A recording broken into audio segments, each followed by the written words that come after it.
For number 13 here, we're just looking to take this complex fraction and either simplify it into a simple fraction, or so that's not a fraction at all, just a polynomial like in C or D. Alright, well, in order to do this, in the bottom I've got to add the two fractions, so I need a common denominator to do that. So I'm going to take the 1 over x plus 2 and multiply top and bottom by x plus 3.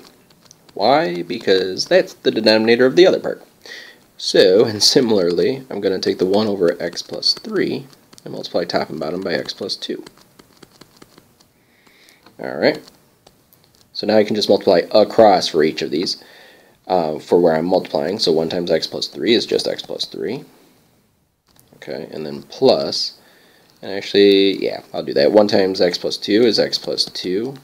And they will both be over the common denominator, x plus 2, x plus 3, and x plus 2, and x plus 3. So now I can add those fractions in the bottom.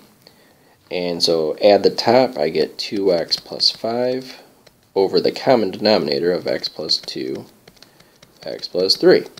Alright, well here's the emphasized division bar here. Okay. So I'm saying 1 divided by that fraction in the bottom, which would mean 1 times the reciprocal. So I just have to flip it. X plus 2, x plus 3, over 2x plus 5.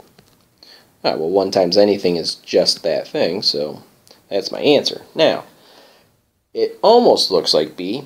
Well, that's just because they chose to FOIL out the numerator. So if I FOIL out the top, I'll just do this separately up here. X plus 2, x plus 3. So x squared plus 3x plus 2x plus 6, combine like terms. And so that's the numerator. So your final answer is x squared plus 5x plus 6 over 2x plus 5. And so we got our B. Alright, now, I seem to have ignored this part about x being greater than 3. As far as doing everything I did not need to introduce that at any point. That is just there to qualify that we're never going to end up dividing by 0. Okay, so for the rest, so I'm just making a comment about why it's there. So for example, right here where it says x plus 2, well, x would have to be a negative 2.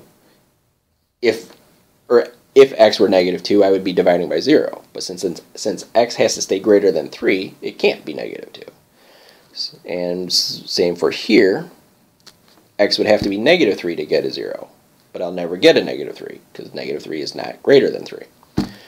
And in my final form, for that denominator to be 0, x would have to be a negative 2.5. Again, not a problem, because x is greater than 3. So that is the reason this is here, so that you don't run into dividing by 0.